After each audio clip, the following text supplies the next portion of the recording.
Oke, Assalamualaikum warahmatullahi wabarakatuh. Perkenalkan, nama saya Wayudi Fitriani, NIM di 600.797. Nah, di sini saya akan mempresentasikan mengenai hasil dari kerja praktek saya yang berjudul Analisis Pengendalian Kualitas Produk TikTok menggunakan metode Six Sigma dan New Seven Tools dengan studi kasus divisi snack area penggorengan di PT 2 Kelinci. Nah, di sini ada 4 topik pembahasan yang akan saya bahas. Yang pertama mengenai gambaran umum dari perusahaan, yang kedua mengenai permasalahan di perusahaan, ada permasalahan umum dan permasalahan khusus. Yang ketiga ada analisis permasalahan, kemudian yang keempat merupakan usulan perbaikan dari permasalahan. Nah, untuk gambaran umum perusahaannya sendiri itu PT 2 Kelinci didirikan pada tahun 1972 di Surabaya. Nah, kemudian mendapatkan hak patennya itu pada tahun 1985 dan juga didirikan sebuah pabrik yang berlokasi di Pati oleh Ali Arifin dan Hadi Sutyono. Nah, kemudian produk PT 2 Kelinci ini telah didistribusikan sampai ke luar negeri. Nah, untuk visi dari perusahaan sendiri yaitu menjadi produsen makanan dengan paling populer di Indonesia dan menjadikan pelopor kesempurnaan dalam metode pengolahan makanan dan etika bisnis. Untuk misi perusahaannya sendiri itu yang pertama adalah meningkatkan daya saing dengan fokus terhadap kualitas, efisiensi, dan kemajuan teknologi. Yang kedua, bekerja secara konsisten untuk meningkatkan kinerja dan memperkuat merek perusahaan dengan memanfaatkan dan memperluas jaringan distribusi global. Yang ketiga, bersaing dalam kualitas dengan efisien, menerapkan teknologi baru, dan tetap tanggap terhadap kebutuhan dan keinginan konsumen di Indonesia dan internasional. Nah, kemudian struktur organisasi di divisi snack sendiri yang paling atas itu ada kepala divisi snack, kemudian di bawahnya itu ada asisten kepala divisi snack. Nah, kemudian dibagi menjadi dua, ada TikTok dan ada multigrain. Nah, di sini ada kepala bagian, terus kemudian di bawahnya itu ada kasi, kemudian ada kasubsi, dan yang terakhir ada karung. Nah, untuk sistem produksi dan aliran produksinya ini intinya di pembuatan TikTok ini ada persiapan bumbu, kemudian bumbunya itu akan di mixing yang jadi jeladren, kemudian ditambahkan dengan tepung, kemudian dari bahan TikToknya itu dipotong menjadi di mesin extruder. Nah, kemudian setelah masuk ke extruder dipotong-potong itu akan masuk ke proses penggorengan. Nah, setelah penggorengan itu akan masuk ke proses pengayaan. Di situ adalah proses seleksi untuk ukuran standar dari TikToknya sendiri. Nah, kemudian setelah lolos dari pengayakan itu akan masuk ke penyortiran. Nah, di penyortiran ini adalah seleksi untuk warna TikToknya sendiri, kemudian masuk ke seasoning. Setelah masuk ke seasoning itu baru masuk ke packing, kemudian masuk ke X-ray untuk dicek kembali apakah ada benda asing di sana. Nah, ini adalah merupakan hasil produksi dan pemasarannya. Ada berbagai macam. Nah, untuk layoutnya sendiri itu seperti ini.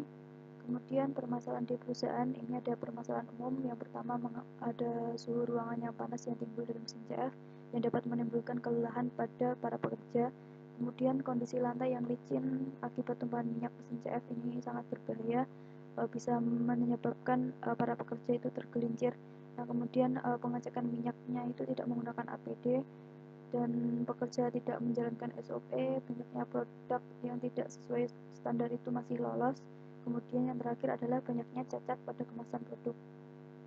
Nah, untuk permasalahan khususnya sendiri, produk yang dihasilkan dari PT 2 Kelinci ini pasti memiliki cacat. Nah, produk yang dihasilkan ini banyak yang tidak sesuai standar perusahaan yang berlaku. Nah, dengan adanya metode ini diharapkan dapat mengidentifikasi penyebab-penyebab dari cacat, kemudian memberikan solusi perbaikan sehingga dapat meminimalkan jumlah defek pada produk untuk meningkatkan kualitas produk atau produk sesuai standar. Nah, untuk analisis permasalahan khususnya, nah di sini yang pertama ada tujuan penelitian. Yang pertama itu untuk mengetahui tingkat sigma di PT 2 Kelinci, yang kedua menganalisis jenis cacat dan faktor penyebab terjadinya jenis cacat tertinggi dengan menggunakan metode Six Sigma dan didukung dengan New Seven Tools. Kemudian yang ketiga adalah memberikan saran. Nah, untuk metode penelitiannya itu dari studi lapangan, terus kemudian mengidentifikasi masalah yang terjadi, kemudian menentukan metode, terus setelah menentukan metode itu mengumpulkan data, kemudian mengolah data menggunakan DMIC, menggunakan define, measure, analyze, improve, control, dan kemudian memberikan kesimpulan. Nah, untuk hasil dan pembahasannya sendiri, pada tahap pertama yaitu define, memberikan gambaran secara umum untuk memahami penyebab kecacatannya sendiri. Nah, ini ada supplier, input, proses, output, dan customer. Nah, ini bisa dilihat pada tabel sendiri kalau supplier itu adalah yang menyuplai bahan baku. Nah, itu adalah dari dalam negeri. Kemudian ada input yaitu produk atau bahan baku yang digunakan untuk proses. Nah, prosesnya sendiri ini yang saya jelaskan di awal tadi. Kemudian outputnya itu adalah produk yang akan dipasarkan, ada tiga kemasan ya, seperti yang di tabel. Kemudian customernya itu adalah dalam negeri dan luar negeri. Nah, untuk pembahasannya sendiri, kemudian ada identifikasi jenis cacatnya. Nah, ini bisa dilihat pada tabel. Untuk gelondong itu cacatnya sekian, dan jumlah produksi keseluruhannya itu ada 318.195,6, dan jumlah cacatnya sendiri itu ada 2.710,22 dengan persentase cacat seperti yang berada di tabel. Nah, kemudian diolah menggunakan diagram Pareto, di mana di sini dapat disimpulkan bahwa ada 3 cacat tertinggi, yaitu gelondong, BS, dan rentekan. Nah, kemudian perlu dianalisa lebih lanjut.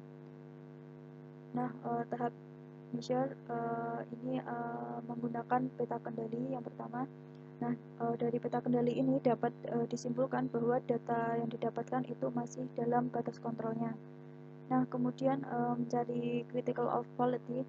Nah, di sini ada berbagai jenis cacat. Yang pertama itu ada gelondong. Nah, gelondong itu merupakan basic tag yang masih gandeng-gandeng sehingga ukurannya itu tidak standar. Nah, untuk BS-nya sendiri itu basic tagnya menggumpal dan ukurannya juga tidak standar, kadar airnya itu juga tidak standar. Nah, untuk rentekan sendiri itu ukuran basic tagnya itu kecil-kecil. Nah, kalau retur itu basic tagnya itu pecah. Untuk sabun tiris dan sabun CF itu sebenarnya sama untuk kecacatannya, yaitu batch nya yang tidak standar. Tapi ini bedanya adalah sabun tiris di mesin tiris dan sabun CF itu di mesin CF-nya. Nah, kemudian menentukan level sigmanya. Nah, ini menggunakan DPMO atau Direct Per Million Opportunities. Nah, ini ada rumusnya, yaitu tingkat cacat dibagi tingkat produksi dikali CTG-nya, kemudian dikalikan 1 juta kesempatannya. Nah, level sigmanya itu bisa menggunakan rumus Excel non-shift dikali 1 juta, kemudian DPMO dibagi 1 juta, terus ditambahkan 1,5. Nah, untuk hasil dari PT2 Kelinci sendiri dengan total produksi 318.195,6, jumlah cacatnya 2.710,22 dan CTG-nya 6, itu diperoleh DPMO-nya sebesar 51.104,792. Nah, sehingga level sigma yang diperoleh dari perusahaan sendiri yaitu 3,134. Nah, untuk analisa pembahasannya yang ketiga yaitu analyze. Nah, pada tahap ini menggunakan diagram fishbone ya. Nah, di sini ada 4 faktor yang mempengaruhi produk cacat, yaitu ada mesin, material, manusia, dan metode. Nah, untuk lebih lanjutnya ini bisa dilihat pada gambar ya. Contohnya seperti pada material, temperatur materialnya itu tidak tetap sehingga dapat menyebabkan bahan tiktok yang sebelum digoreng itu gandeng. Nah, selanjutnya ke tahap improve. Nah, pada tahap improve ini untuk mengurangi intensitas terjadinya kecacatan sehingga perlu adanya usulan perbaikan. Nah, ini yang pertama menggunakan tree diagram. Untuk tree diagramnya sendiri di sini yang pertama kan tadi ada 3 cacat terbesar ya, salah satunya itu ada gelondong. Nah, gelondong ini pada faktor mesin yang menyebabkan gelondong adalah settingan suhunya yang tidak tepat sehingga perlu dilakukannya penimbangan beban secara rutin seperti 20 menit sekali sehingga settingan suhunya itu sesuai dengan beban input yang masuk. Nah, untuk yang lebih detail atau lebih rincinya lagi itu dapat dilakukan dengan pembersihan mesin CF secara rutin agar kotoran yang tidak adanya kotoran yang menumpuk pada mesin CF sehingga beban di mesin CF itu sama dengan beban input yang masuk pada mesin extrudernya tadi. Nah, untuk lebih lanjutnya itu bisa dilihat pada gambar. Nah, di sini adalah penyebab kecacatannya. dan ini adalah solusi perbaikannya. Nah, untuk BS-nya sendiri ini hanya dipengaruhi oleh dua faktor saja, yaitu pada material dan manusia. Nah, untuk lebih jelasnya bisa dilihat pada gambar. Nah, di sini merupakan penyebab terjadinya BS dan ini merupakan solusi perbaikannya. Nah, untuk rentekan itu juga sama cara membacanya dan di sini hanya dipengaruhi dua faktor saja, yaitu material dan manusianya. Nah, dari trik diagram tadi itu kemudian dilanjutkan menggunakan PDBC, yaitu Process Decision Program Chart. Nah, di sini digunakan untuk mengidentifikasi masalah yang berpotensi terjadi dan melakukan rencana tindakan pencegahannya. Nah, ini yang pertama ada gelondong. Nah, pada gelondong, pada faktor mesin, ketika melakukan pengawasan terhadap konveyor, itu terjadi settingan konveyornya itu ternyata tidak tepat. Nah, sehingga perlu dilakukan settingan ulang pada konveyornya. Nah, tanda lingkaran di sini itu merupakan usulan perbaikan yang diterima oleh perusahaan. Nah, tanda silang yang di sini itu sebaliknya, usulan perbaikan itu dianggap kurang pas apabila diterapkan di perusahaan tersebut. Nah, ini diterima perusahaan karena menurut perusahaan itu usulan perbaikan ini sangat berpengaruh signifikan terhadap kecacatan produk atau gelondong ini. Nah, ini untuk melakukan pembersihan mesin secara rutin itu dianggap kurang pas karena untuk pembersihan mesin CF sendiri itu sangat membutuhkan waktu yang sangat lama, sehingga ini memerlukan bisa menghambat proses produksinya seperti itu. Nah, untuk selanjutnya ini ada 3 yang diterima oleh perusahaan dan ada 1 yang ditolak. Nah, untuk rentekan sendiri itu juga sama, ada 2 yang diterima dan ada 1 yang ditolak. Nah, kemudian dari PDBC tadi itu kemudian digolongkan menjadi menggunakan affinity diagram. Nah, di sini usulan perbaikan yang diterima oleh perusahaan ini dikelompokkan. Nah, pada faktor mesin yang diterima oleh perusahaan yaitu melakukan pengecekan dan settingan ulang pada konveyor. Nah, kemudian pada materialnya itu adalah mengecek kembali standar yang digunakan, dan yang kedua yaitu melakukan pengecekan kualitas dan pengecekan mesin extruder seperti mata pisaunya. Nah, kemudian yang metode itu melakukan revisi standarisasi kerja dengan menyesuaikan keadaan. Nah, untuk manusianya sendiri itu memberikan pelatihan mengenai instruksi kerja pembersihan mesinnya. Nah, untuk tahap yang terakhir yaitu kontrol. Nah, pada tahap ini belum bisa diaplikasikan karena membutuhkan waktu yang sangat lama, sehingga di sini saya hanya memberikan pemantauan untuk perusahaan agar bisa mencapai level 6 sigma. Nah, di sini yang pertama yaitu melakukan pemeriksaan terhadap mesin dan peralatan produksi sebelum dan sesudah proses produksi. Kemudian yang kedua melakukan evaluasi untuk pekerja setiap hari. Yang ketiga melakukan jadwal pembersihan dan pengaturan mesin sehingga settingan tetap sesuai dengan prosedur. Nah, kemudian terakhir memberikan pelatihan terhadap pekerja mengenai instruksi kerja agar pekerja dapat memahami prosedur untuk melakukan aktivitas pekerjaan. Nah, yang terakhir merupakan kesimpulan. Nah, di sini dapat disimpulkan bahwa DPMO dari PT 2 Kelinci itu adalah level 3,1 sigma, di mana itu sudah masuk ke dalam rata-rata perusahaan Indonesia. Nah, yang kedua yaitu terdapat beberapa jenis cacat. Nah, dan yang merupakan cacat tertinggi itu ada 3, yaitu gelondong dengan persentase sebesar 40,33% kumulatif, dan BS-nya itu sebesar 62,28 dan rentekannya itu sebesar 82,14.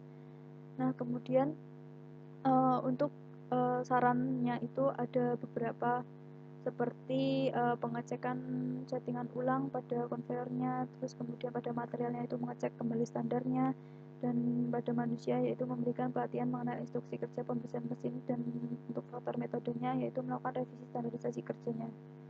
Nah, untuk kesimpulan yang terakhir yaitu tindakan yang dapat dilakukan untuk perusahaan dalam mengurangi peluang terjadinya cacat dan untuk mencapai level 6 sigma yaitu dengan melakukan pemeriksaan terhadap mesin dan peralatan produksi sebelum dan sesudah proses produksi, serta melakukan pelatihan dan pembinaan terhadap pekerja. Nah, sekian dari saya. Apabila ada salah saya mohon maaf. Wassalamualaikum warahmatullahi wabarakatuh.